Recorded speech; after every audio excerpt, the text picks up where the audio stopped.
It's 32 minutes past the hour of 8. Yes, Lagos, welcome to Spotlight on Super FM 92.7. Yes, as announced, the Spotlight begins at 8:30 down to 9:30. Weekdays, Monday through Fridays. Welcome to Spotlight, where we dissect trending stories relating from politics, governance, security, education, business, and other trending issues right here in our country, Nigeria. This is Spotlight on Super FM 92.7. I am Michael Inyang. Welcome to the program.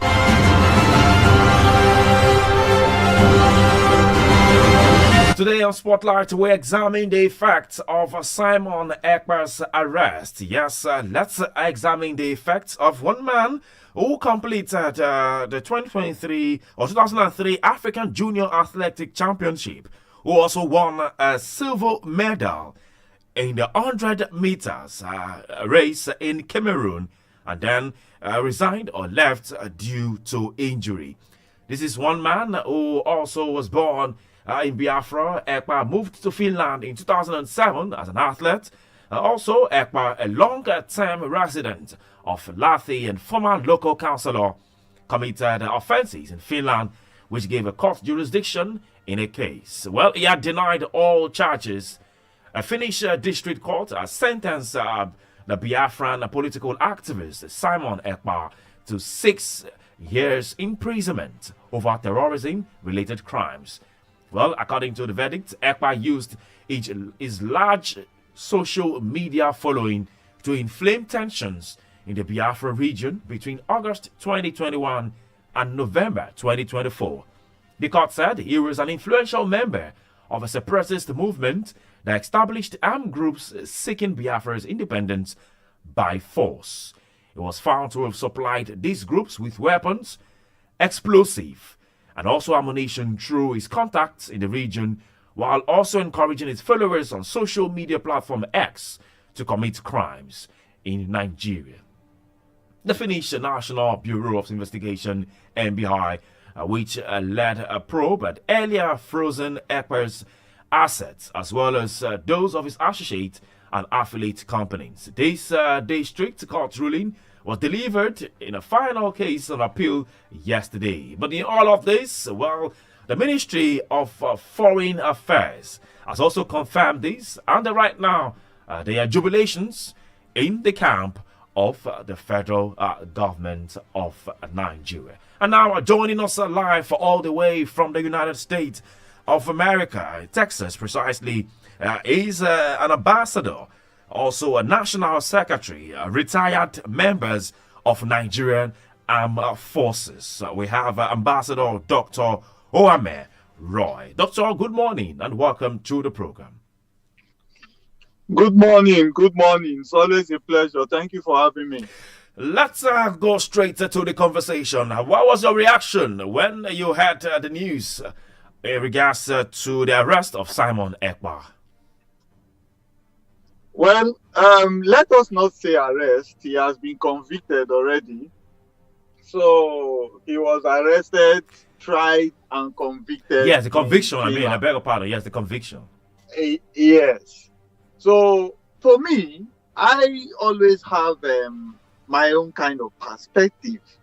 Now, if we look at it from local and international level, if you want to analyze our ability to diplomatically close on issues, my fears and my concerns are usually and always, what did we give in exchange? Because all of what this guy was doing online was not appropriate for the economic situation of the communities where there are lockdowns, because those are hands-on people that live by the day, by what they can do with their hands. No freebie. And you lock them in on a Monday, then the week looks very weak. And if you now look at the local system, I am concerned that we need Finland to arrest Ekpa before we can twist the abilities and capabilities of non-state actors. If I want to fund non-state actors in Nigeria, if I want to provide weaponry for them, if I want to create opportunities for them to hold ground, I must have weakened the internal security system.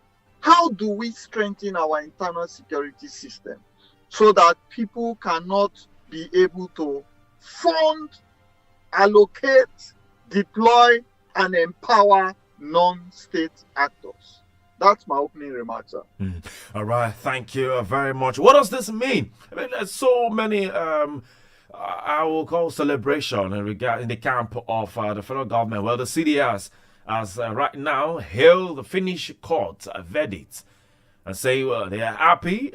There's rejoicing in the camp of the Chief of Defense Staff, General Christopher Musa. He has welcomed the judgment of the court in Finnish and in Finland, sentencing Ekpa'S to 6 years in prison for terrorism-related offenses. And also the director of the a lot of the Minister of Information has also come out to say, well, they're happy. The NGF has also come out to say, wow, they are really excited. You are retired military personnel. What does this mean to the camp of the military officers or to the camp of the Nigerian defense institution? Now, let me express my concern this way. Okay. This is not a military concern.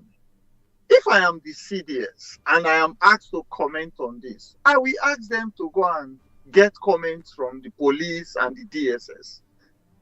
Why? Non-state actors asking people to sit at home on Monday. It's not the Nigerian Army or Navy or Air Force situation. Look, let me tell you, we misappropriate, you dare not touch him. If he even falls down, people start making calls, they don't touch him.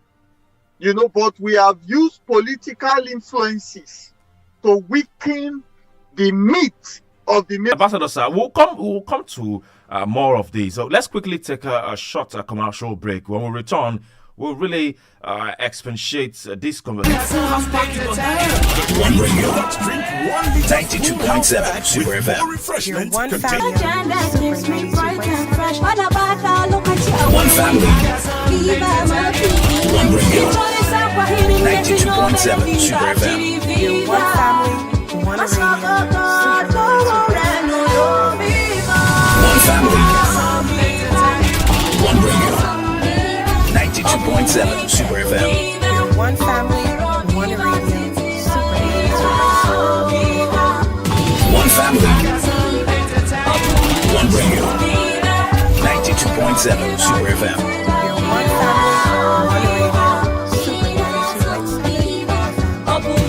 family, one radio, One radio, 92.7 Super FM. Plus Your one detergent, family, a quality one cleaning radio, powder from Super Aspira. 92.7 One family.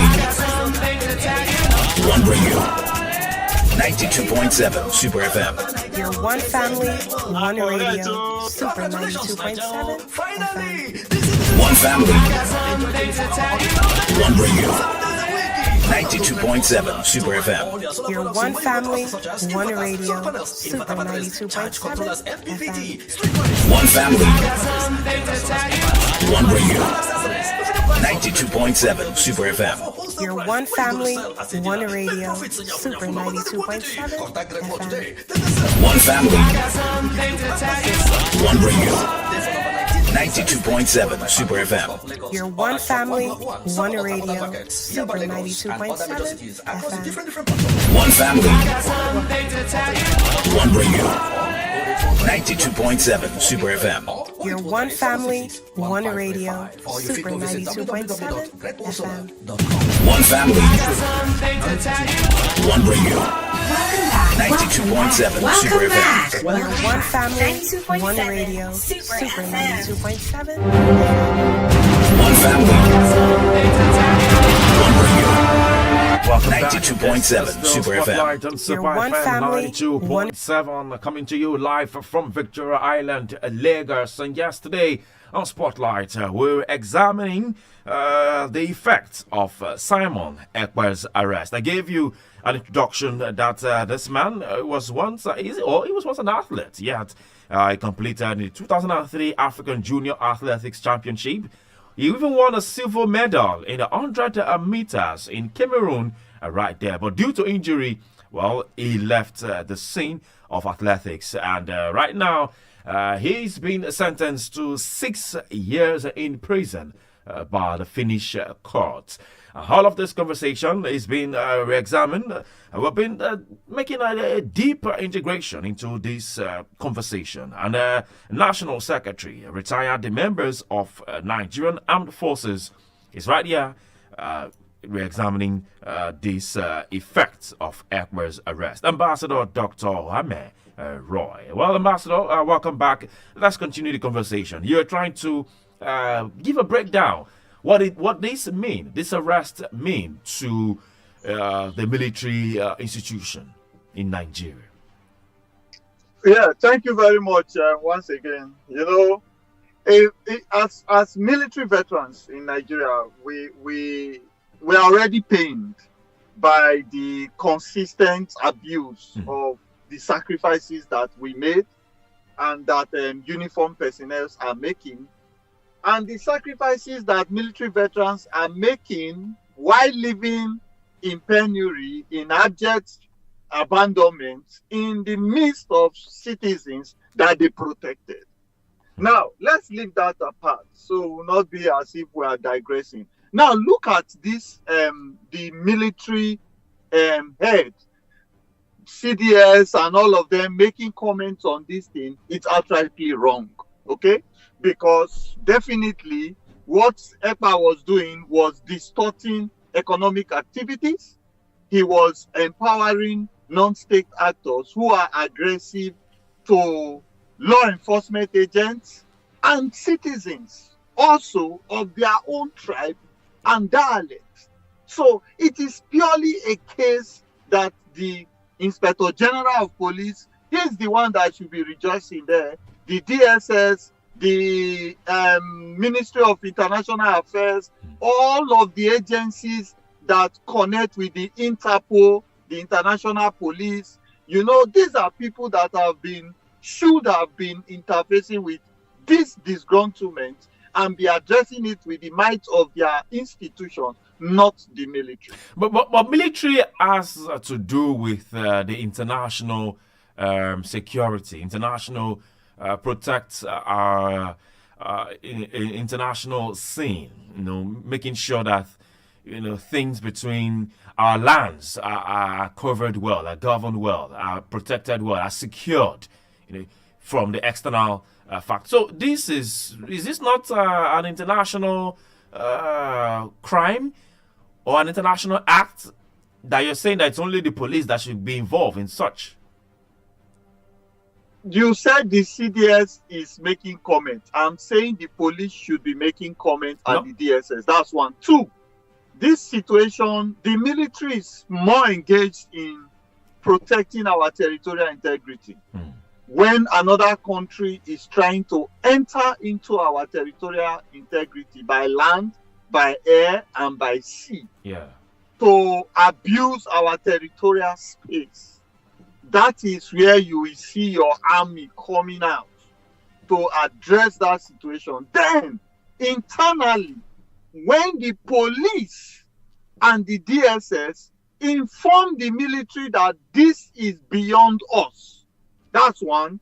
Two, when the government, any sitting government, say this is beyond the police, you know, and before a government is saying this issue is beyond the police, military should step in, then it should have been allocating penalties or asking for accountability from police chiefs that are supposed to handle a situation, and the Police Service Commission asking why this is getting beyond you, according to the allocations that we have been given to you and your manpower. So We are not addressing these things properly in Nigeria. We are just bringing military out all the time. It's going to continue to insult that institution. It's going to make it too common. Now, let's look at the Simon Ekpa issue. Okay. Somebody is in Finland using his social media and all his angle to, first of all, incite the people. And then financing also. It was also connection, to finance. his connection, yes, to finance, right? Now, that financing that he's doing, my brother, is it not people that are supporting the financing?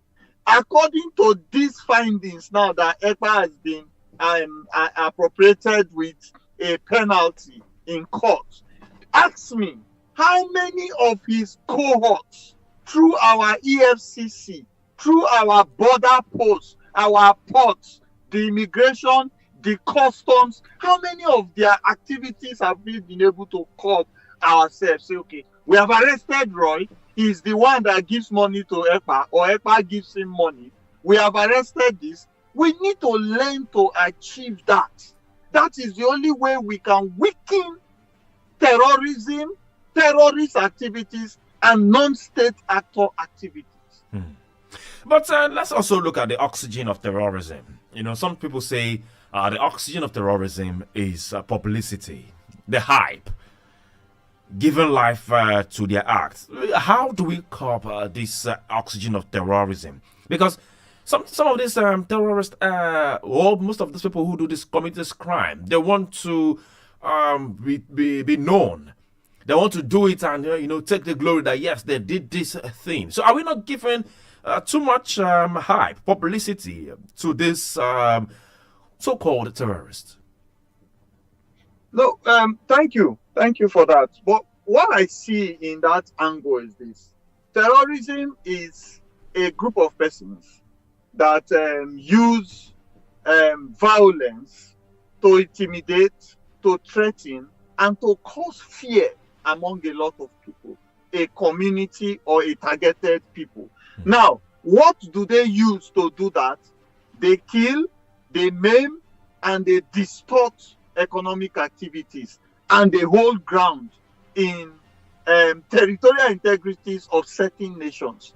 So we have terrorists in some of the Middle East countries. We have terrorist groups even in foreign Western countries where they have dormant cells that they don't make noise, but they are there to generate intelligence or source for fund. We have terrorist groups that hoist flags and they have armed personnel with them. So we have terrorism in financial crime, cyber security space, but the noise that we are supposed to be making is our countermeasures. Our National Orientation Agency supposed to have more of jingles, more of appearances, more of display. Is this to say that you agree that we are giving too much hype to these terrorists? You say what? Is this to agree that we are giving too much hype to these terrorists? We are making so much publicity. The way I see it, we are overhyping their achievements and their possibilities in order to be able to create grants, international grants, to be able to portray a disadvantaged position so that we can generate large budgets. You will hear of military budgets. You will hear of budgets to help displaced persons. You will hear of budgets to create medical lines for people that terrorism and all of these activities. So that's political strategy. That's another political strategy. Yeah, so they are using the negative news to raise budgets, which they divert and put in their private pocket. Is that right? It's not right, but the works of terrorists, the way we and all of these terrorists come out to say, oh, they are not the one who did this, they are the one who did this. They take glory for some actions. They take glory. All of these conversations. That's why we have you here, Ambassador Huame, to let us dissect this, because now you've said that the CDS shouldn't be talking in this. We should allow the high GP the IG or probably the DSS to do the talking and not just the military. Well, Lagos, let's have this conversation. You can join us in this conversation. Call us on 0705 690 0927. 0705 690 0927. Or you can also call 0802 502 7711. 0802 502 7711. Who do we have here? Good morning. Hello, good morning. Okay, I place a call the other line 0802 978 8003. 0802 978 8003. Or you can also send us a message via WhatsApp on 0705 6900 927. 0705 6900 927. Hello, good morning. Hello, good morning. Yes, good morning. What's your name and where are you calling us from? This is Maruf calling from Ojota. All right, Maruf from Ojota. Please make your comment. Make it as brief as possible, please. Okay. We're talking about this issue in the insecurity. You see, the government, we have to hold the government responsible for this. Because talking about the